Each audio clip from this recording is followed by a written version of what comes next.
Hey folks, welcome back. Have you ever experienced deja vu? Like a weird feeling where it feels like you're experiencing something that you've already been through? I personally have only experienced it twice before.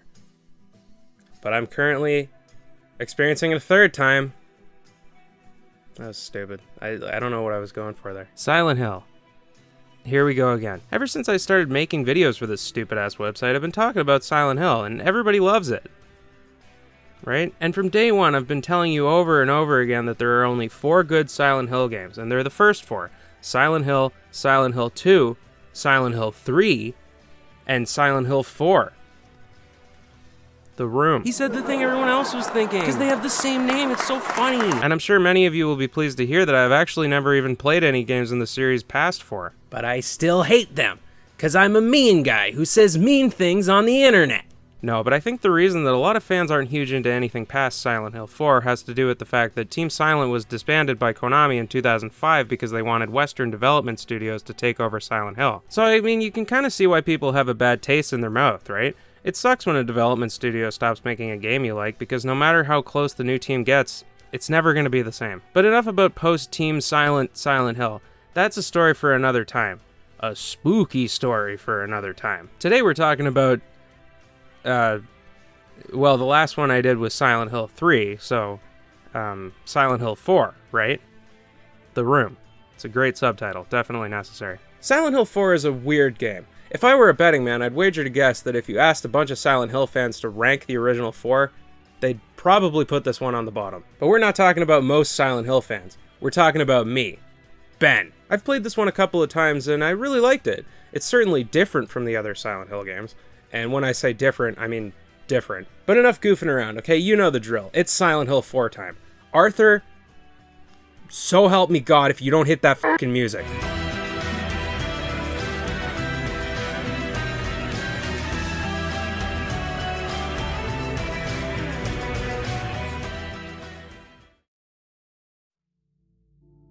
Silent Hill 4, The Room, was released in 2004 for the PS2 and Xbox, not even a full year after Silent Hill 3 came out.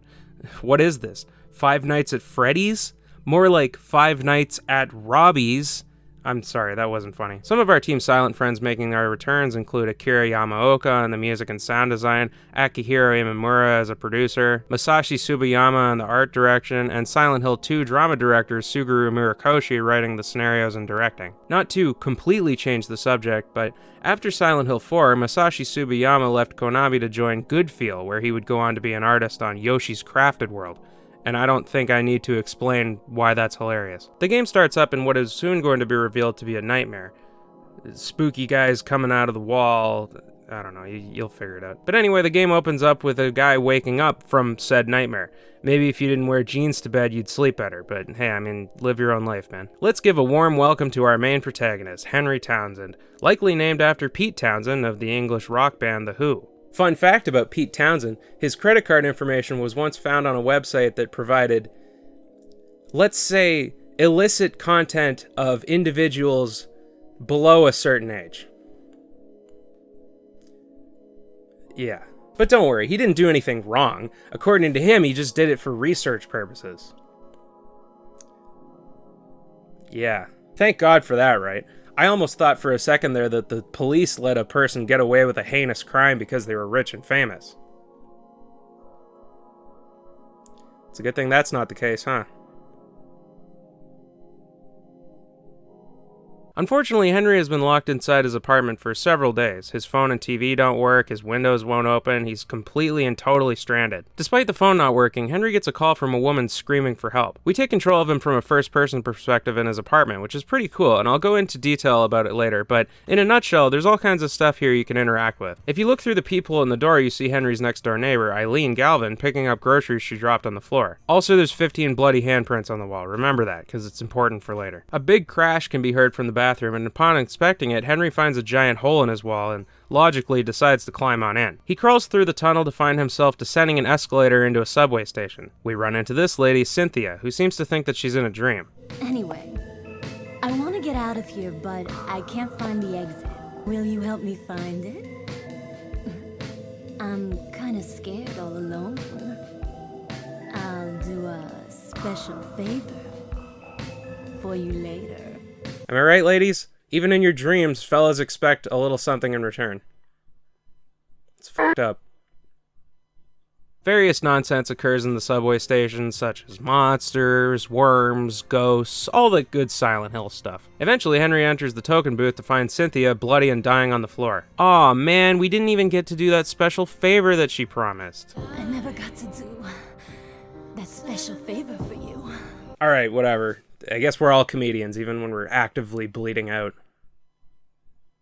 Henry notices that Cynthia has 16121 carved into her chest, and then we warp back to his apartment. Alright folks, sorry to throw a wrench into things just as they were getting interesting, but I have a little bit of business to attend to. Silent Hill 4 is a decently long game with a whole lot of stuff going on, but from this point on, the game basically continues in the same way that it already was. Wake up in apartment, climb through hole, go to a wacky place full of monsters, find hole, climb through hole, wake up in apartment. You get it. That said, I think this game has a really cool story, so I'm going to give a full overview of the events and the plot, just for you. And of course, I'm going to be spoiling Silent Hill 4, and to a lesser extent, Silent Hill 1, 2, and 3. So if you don't want any of those spoiled, why the fuck did you click on this video? What did you think I was just going to be talking about the gameplay? This gameplay right here?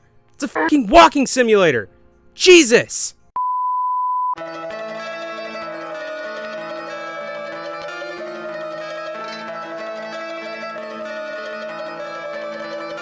After the subway station, the hole in the apartment gets bigger and leads to a forest with an orphanage where we meet another friend, Jasper, who keeps referring to a nosy guy who came through and asked everyone a bunch of questions before Henry got there. Unfortunately, before we're able to get too acquainted with our new buddy Jasper, Henry finds him mid-immolation with 17121 carved into his chest.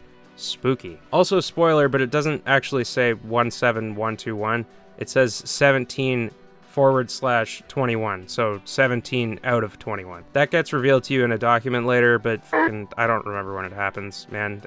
This game has a lot of reading, okay? Give me a break. The whole then leads Henry to a big circular prison full of documents that reveal that this was some sort of fucked up punishment facility used by the Order to punish orphans. Here we meet Andrew DeSalvo, who we're tasked with releasing from this prison cell. After releasing Andrew, we find him talking nonsense to a little boy named Walter Sullivan. And don't worry, we'll get into that soon. Andrew tells Henry that he used to be an employee at the orphanage from the last level and that it was run by the Order, the cult from the other Silent Hill games. I'm sure you know the drill by now. Unfortunately, our trip to the prison ends the same way as Henry's other little adventures. We find Andrew's corpse floating in a pool with 18 out of 21 carved into his chest, and then we get warped back to the apartment. Shockingly, the hole in the apartment has gotten even bigger, so nothing better to do than climb into it, I guess. This time we find ourselves at Hotel South Ashfield, which you can actually see from your apartment window, so that's pretty cool. Here we find the next here we meet Richard Braintree, and there's definitely a joke in there somewhere. Love the tie, by the way. Definitely a normal tie that someone who wasn't living in a Silent Hill game would wear. Richard is actually one of Henry's neighbors. If you've been routinely checking the peephole throughout the game, you would have already actually seen him inspecting the apartment from the outside. Richard tells Henry about the journalist that lived in room 302 before he did and went insane and locked himself in his room. Again, we'll come back to that, don't you worry. Later on in the hotel world, we see Richard having a rather heated altercation with the little boy we saw at the prison. He yells at the kid, pistol in hand, and accuses him of being responsible for all the nonsense going on. What an asshole, berating a little kid like that. He is right, though. Like, not to ruin the surprise or whatever, but that little kid this is all his fault. Henry finds Richard in the process of being electric chaired with 19 out of 21 carved into his forehead. Are you picking up the pattern here? Are you figuring out what's going on? Well, if you're not figuring out what's going on, Richard uses his dying words to tell Henry that the little kid, who's standing in the corner of the room pointing out the window, by the way, is the 11121 man, the guy who's been killing all the folks we've been meeting in Halloween Town. Back in the real world, Henry looks out the window to see adult Walter pointing out the window of room 207, Richard's room, just like the little boy. He's pointing at room 303 where Eileen lives, which is pretty scary, but in my opinion, the scariest thing about it is that he appears to have been transformed into a PlayStation 1 model. Truly a fate worse than death. Back through the hole, which is slowly but surely starting to resemble the symbol of the Order, and we find ourselves in a fucked up otherworld version of the apartment building. This is probably my favorite level in the game. I think it's cool to be able to see the apartment building from the other side. Seems silly to praise a game for letting me see the ins and outs of an apartment building, But honestly, when you spend so much time locked in the apartment, only able to see the outside world through a peephole or a window, you start to wonder what the rest of the building looks like, trust me. Either that or I'm very easily impressed.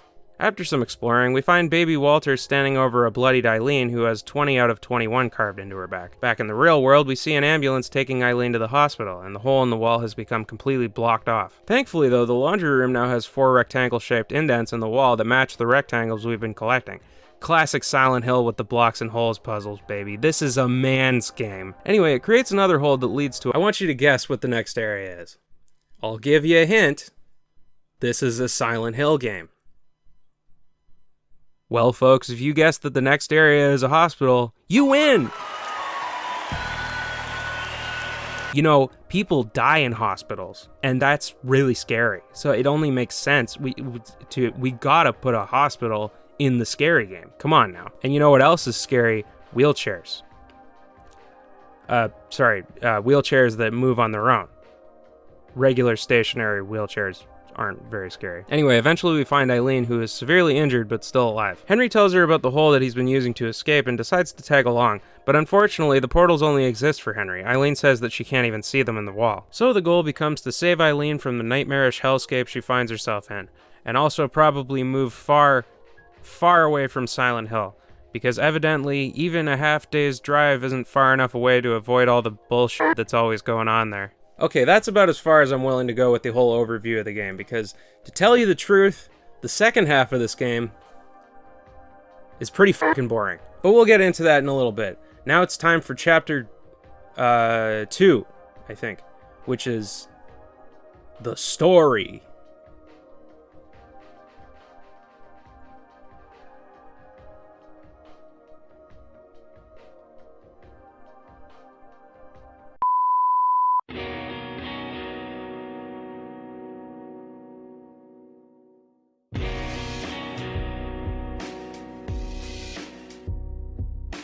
Okay, so now that we have an outline of the events, let's actually examine the plot of Silent Hill 4, because it's pretty crazy and slowly builds as the game goes along. Unlike its predecessors, which took place in, well, Silent Hill, Silent Hill 4 takes place in Ashfield, a mid-sized city within driving distance of Silent Hill. Henry's been living in room 302 of the South Ashfield Heights and going on with his regular life when one day he wakes up to find his front door chained shut, his phone and TV don't work, his windows won't open, and his neighbors can't hear his screams for help. Back in the 60s, Walter Sullivan was born in the very same room 302 and immediately abandoned by his parents, who were never seen again. Walter was then brought to the Wish House Orphanage, the one where we watched Jasper burn to death. As I said before, the orphanage was run by the Order, the cult that did the whole kidnapping Harry's daughter thing and impregnating Harry's other daughter with their god thing and the killing Harry thing. You know those guys. They're silly. During his childhood, Walter became obsessed with the rituals and teachings of the Order and eventually believed that room 302 was his mother. In an effort to awaken his mother, which, again, is an apartment, adult Walter decided that he needed to conduct a ritual called the 21 Sacraments, which required him to sacrificially murder 21 people and carve a number into each of their chests. In 1991, after having killed 10 people, Walter was arrested and ultimately committed suicide in his jail cell after writing 11 out of 21 on his feet. Years after Walter's death, 3 more bodies were found killed in the same manner as Walter's victims, each with a number out of 21 carved into them. The police obviously assumed that these were copycat murders, what with Walter being in the ground and all. Although suspiciously after the 12th victim was found, Walter's grave was exhumed and discovered to be empty. It's never directly stated why Walter's grave was empty. Some characters believe that his body was never in the grave to begin with, while others think that he successfully rendered his soul immortal through the suicide ritual and removed his own mortal body. I personally like to lean toward the latter because, you know, it's spookier. During the copycat murders, an investigative journalist named Joseph Schreiber moved into room 302 to investigate and found himself in the same situation as Henry, climbing through holes, getting chased by ghosts, etc. Remember when Jasper was talking about the nosy guy who came through asking questions about the orphanage? It's pretty clever, huh? Unfortunately, though, Joseph's attempts to reveal the truth turned out to be in vain when he found himself as victim number 15 of the 21 Sacraments. And then, of course, we find ourselves at the events of the game. You know, murders 16 through 19, N64 Walter. I know you were paying attention. Chapter end.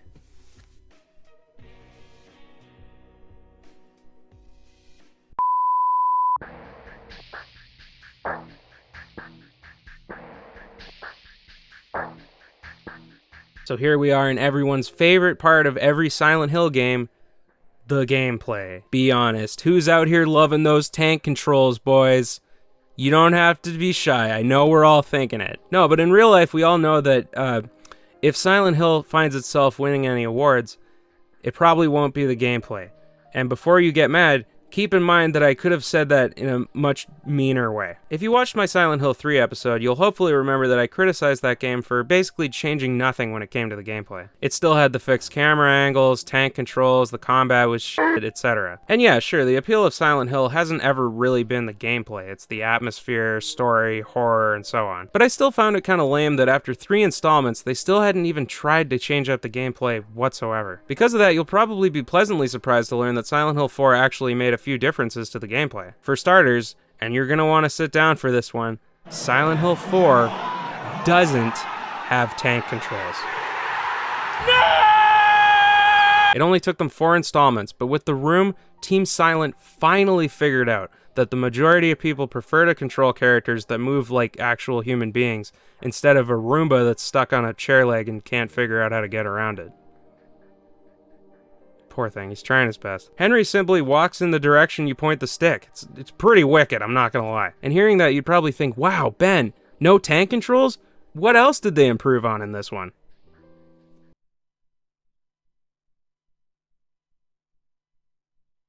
Not gonna lie, fellas, I think this one might actually have the worst gameplay of all the original 4 Silent Hill games. Not by a massive margin, but still. Tank controls are basically where they stopped improving from the previous games. The camera is still almost entirely out of your control. The angles aren't completely fixed like in Resident Evil. You can move the camera around a little bit, and you can quickly snap the camera behind Henry. But honestly, I can't believe we're 4 games in, 3 of which were on the PlayStation 2, and we're still not even trying to change out the camera control at all. I find this especially stupid since this game has a lot of really cool visual stuff going on in the environments, but because of the shit camera control, you can't see some of it. Like take for example the parts in the second half of the game where you have to walk down this big spiraling staircase. There's cool spooky stuff all around the place, but I can barely see it because I can't move the camera. Like, why even bother? Is that a sheep? Is that just a live sheep? That's not very scary. Another thing is the combat. It's exactly the same as the previous games. You just ready your weapon, button mash to attack, repeat until a monster's dead. To the game's credit, it added a little jump that you can use to avoid attacks and a little charge meter that you can do an extra strong attack with. They're both a little difficult to get used to, but if you can manage to get the timing right, they can both be very useful moves. One of my more I guess you could say niche complaints about Silent Hill as a whole is that they're door checking simulators. One of the issues I talked about with Silent Hill 2 and 3 is the fact that they throw you in an area with like 15 doors, but only like 2 or 3 of them have anything behind them. You can still interact with the doors that lead nowhere, but they just say the door handle is broken or whatever, and after that it gets marked on your map as a door that you can't go through. I have never understood why they wouldn't just like board off the doors that don't lead anywhere so that I don't have to run around checking every fucking door before moving on with the game. Like, this is a horror game. I wouldn't have batted a fucking eye if a bunch of the doors were closed off. The funny thing is, Silent Hill 4 almost has the opposite problem. There are way too many doors to go through. A good example is the hospital level. There's this long hallway full of ghost wheelchairs, and every single door in this hallway has something behind it. And I get it, you know, there's lots of cool visuals and lore and stuff going on here, but like, couldn't we have maybe gotten that stuff across without making me painstakingly check 22 doors? The absolute worst of this is in the apartment area. And don't get me wrong, I really like this level. I think it's so cool that you can go into each apartment and see little stories unfold through the environment. But there's this one side mission that involves a dude who's obsessively involved with another tenant in the building. If you inspect the phone in his room, it starts ringing. And it keeps ringing. And it keeps ringing. And it keeps ringing. Until you go into the girl's room and answer it. It's such a cool side quest and concept, but if you're not sure which room the ringing is coming from, you have to run around looking through every door in this building. And when I say every door, I mean every door. There are 3 floors of rooms and 2 of them don't open.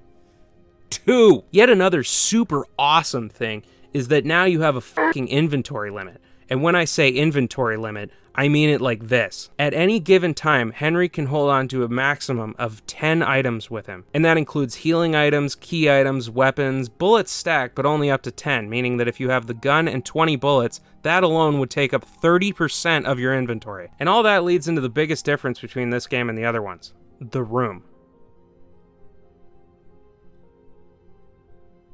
That's what the game's called.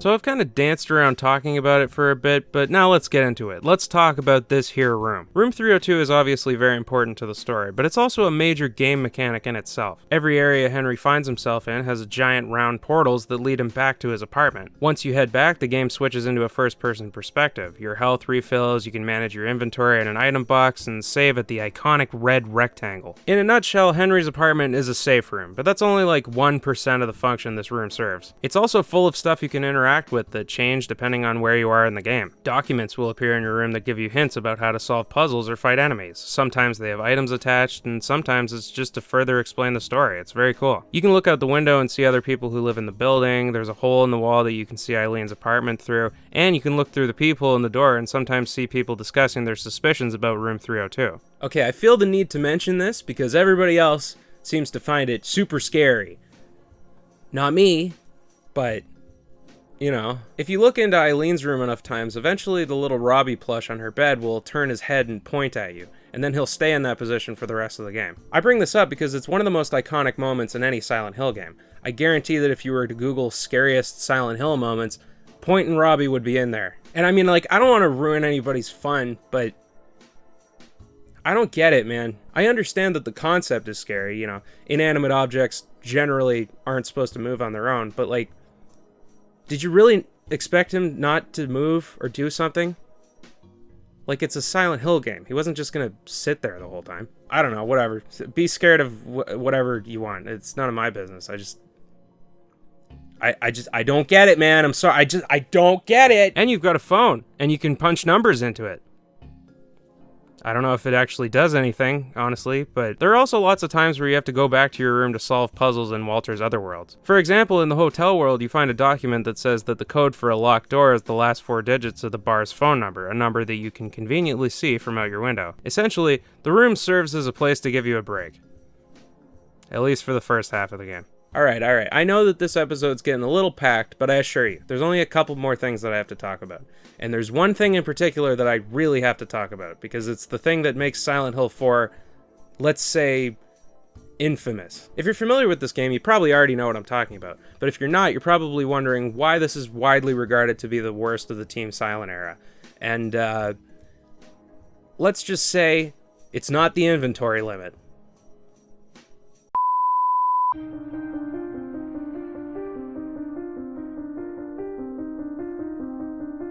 Alright folks, we're finally here. I hope you wanted to hear me shit all over this game because it's about to happen, and there is nothing that you or my parents or anybody else can do about it. Silent Hill 4 is a really good game, until you get about halfway through it. Once you save Eileen from the hospital world, Henry's goal becomes to help her escape from Walter's other worlds. In order to do this, you have to play the entire game all over again. You gotta go through the subway, then the forest, then the water prison, then the building world. The only difference is... come on, Eileen! Holy fuck! So not only do you have to go all the way through 4 levels that you've already beaten, but you also have to lead Eileen's broken arm-having, limp-walking bitch-ass through every single one of them. And let me tell you, man, Eileen is the fucking worst. She's so slow, she gets in your way, she can't go down ladders, you can hurt her. If she's not directly behind you when you go through a door, she doesn't come with you. It's a nightmare, man. And that's not even the only reason that the second half of this game sucks. Remember how I said that your health refills when you go back to your house? Not anymore, baby! I hope you've been saving all your healing items throughout the entire game because you're gonna fucking need them, let me tell you. You also encounter a new phenomenon in your apartment after the halfway point. Hauntings. Random parts of your apartment will start freaking out and going crazy. The windows slam up and down, baby Walter's shadow will appear in your closet. Oh god, the ghosts have possessed my fridge! My overnight oats were in there. Man, now they're gonna be all haunted and gross. What am I supposed to eat for breakfast now? Honestly, I'm not really criticizing the hauntings. I actually think they're pretty cool. My favorite example is probably the peephole where you can see a corpsey looking floating Henry looking at you through the hallway. That's pretty cool. But all that aside, I think what pisses me off most about the second half of Silent Hill 4 is the multiple endings. Let me explain. So every Silent Hill game has multiple endings that are determined by how you played in the game. In Silent Hill 4, the ending you get is entirely determined by how well you were able to take care of Eileen and how good you are about clearing the hauntings in your apartment with holy candles or saint medallions. I just don't understand why this game needs to be such a nagging pain in the ass past the hospital. I'm fine with games getting harder as you progress, it's pretty normal, but Silent Hill 4 goes from normal Silent Hill difficulty to fucking ridiculous out of nowhere. It honestly probably wouldn't be that bad if you weren't also playing through levels that you've already beaten. Like, why would I want to explore this area that I've already seen every square inch of? I don't know. I don't want to rant too much. So, on to the next chapter, I guess. I am so bad at segues, it's like ridiculous.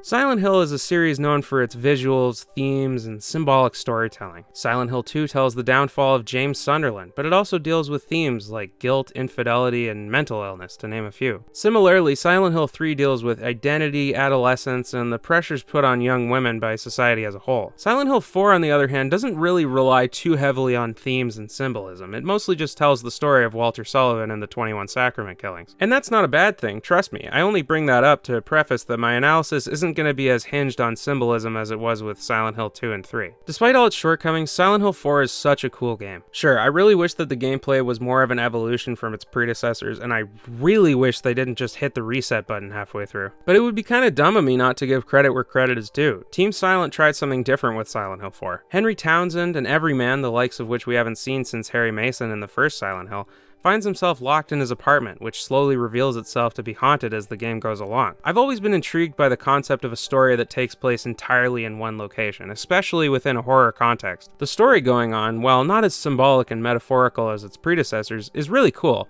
and the way that it progressively reveals itself to you as the game goes along is awesome. I think the reason I find Walter Sullivan so interesting is because he's the first antagonist in the series that isn't some sort of high-up official in the Order. Instead, he's an example of the kind of monsters that cults like the Order create. Dahlia and Claudia are despicable pieces of shit, plain and simple. They take advantage of other people for their own weird religious power trips. Walter, on the other hand, is a little bit more relatable in a sense, and I know what you're thinking. Oh, Ben, you're really defending a serial killer right now? Firstly, he's not real.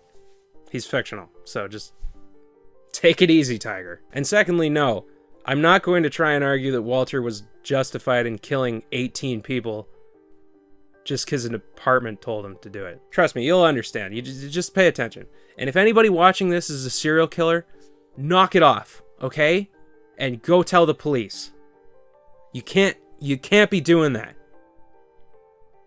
Obviously, there's no justification for serial murder, grave robbing, although I guess if you're robbing your own grave, it's not that big a deal. I've always been a staunch believer that the more justifiable the antagonist's actions, the more interesting the antagonist, even if their actions are only justifiable to them. Unlike the previous antagonists, Walter's motivations have nothing to do with world domination or achieving power for the Order. Walter is a victim of circumstance. He was abandoned by his parents, basically kidnapped by a cult, and indoctrinated into believing that he needed to sacrifice 21 innocent people so that he could be reunited with his mother. The usage of Walter as a child really helps to make the player sympathize with him. You look at this more or less innocent little boy and think, man, I wish I could do something to prevent you from becoming the monster I know that you're going to turn out to be. Walter himself is a victim of the Order, something that Harry and Heather Mason, protagonists, have in common. But all that aside, I think probably the coolest thing about Silent Hill 4, The Room, is probably, The Room. Room 302 is perhaps one of the most interesting locations in any Silent Hill game, in my opinion. On the surface, it's basically a hub world. You can save, change your items, etc. But I think the level of interactivity is what really puts it on another level. Every time I go back to the apartment, I always make sure to check the windows, Eileen's room, and the peephole in the door, because you can never be sure when something interesting is going to happen. Heads of Walter's victims will randomly float past your window, the bloody handprints on the wall increase with every sacrament killing, Robbie turns his head and looks at you, which other people seem to think is really cool, so God bless. While I do hate most of the things about the second half of this game, the hauntings are super cool. It takes an area that has served as a respite, a break from all the nonsense going on, and it turns it against you in a really visually interesting way. That isn't to say that there isn't cool stuff going on in the main part of the game either. Every ghost you encounter is a victim of Walter's, the story is told subtly through documents and dialogue, and of course, it wouldn't be a Silent Hill game if there wasn't one part that absolutely scared the shit out of me for real. There's this one room in the hospital where you enter, walk forward, and the camera flips to show Eileen's head, big enough to take up the whole room. Her eyes follow you, and she breathes heavily. It's completely out of left field and genuinely very scary. Good work, fellas. Overall, Silent Hill 4 is a really weird game, and I feel really conflicted about it. It's such a cool concept, the worlds are interesting and the story compelling, but it just fucks up in so many ways. It's atmospheric, spooky, and the first half of the game is a lot of fun, but honestly, if you're gonna play this game, I straight up just wouldn't even bother past the halfway mark. It just becomes so hard for no reason. Escorting Eileen is such a pain in the ass, and you genuinely have to spend the entire first half of the game stockpiling items so that you can survive the second half. Like, why would the player assume that they shouldn't be using healing items ever? I understand that it's a survival horror game, and part of the experience is conserving your items and stuff, but like, come on, man, this is a little excessive, don't you think? And on top of all that, the entirety of the latter half takes place in levels that you've already beaten. Why wouldn't I just go play a different game? I don't know, man. I don't hate Silent Hill 4 by any means. I think it's a really cool game. But if you're going to play it, maybe just watch a long play of the second half. Trust me, man. It's not fun. Holy shit, folks. The day has finally come.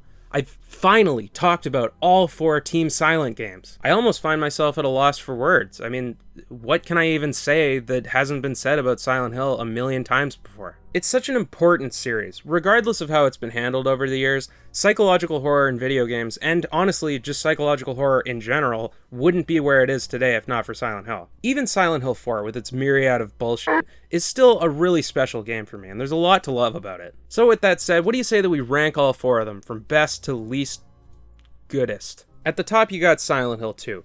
Masterpiece, okay? It's the best story ever told in a video game. I don't care. What are you gonna do? You gonna get mad? You gonna try and fight me? Well, newsflash, dummy. I'm not even real. I'm in a computer screen. Give your head a shake. Then you got Silent Hill 3, yet another masterpiece. It took me 2 plays to really get it, but god damn, it's such an amazing game, man. Then you got Silent Hill 1. It's a great game and it still really holds up. The story is a little generic compared to 2 and 3, but it's still an absolute classic. And at the bottom is, of course, Silent Hill 4. But it's still a fantastic game. The visuals, the atmosphere, the music, the story, it's great, even if the second half is, you know. Thank you all so much for watching my little 4-part trip to Silent Hill. And as we always say on this channel, arrivederci. What the hell was that? Do I even have a doorbell?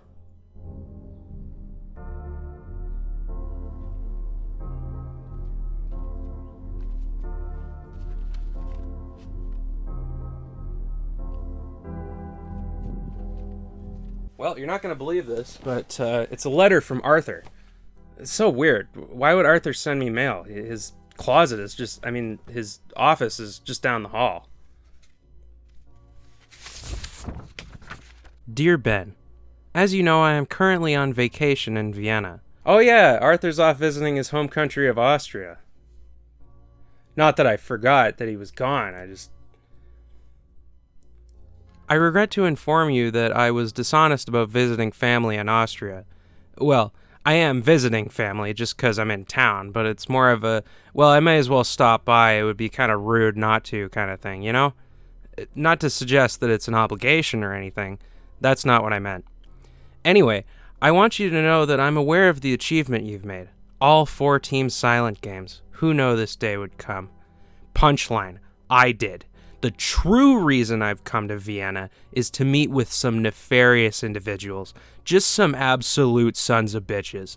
Sons of bitches who sold me the key to unlocking your destiny. Look in the envelope, Ben.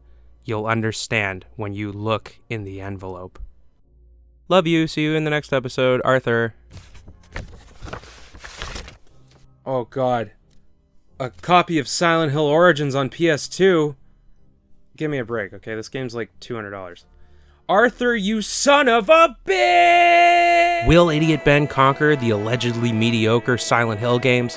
Will he finally get his revenge on Konami? Find out on the next episode of Idiot Ben. And when I say next episode, I don't literally mean the next episode, because it's not going to be about Silent Hill Origins. Saying next episode just kind of sounds better than, like, tune in sometime in the future, or whatever. You know how it is.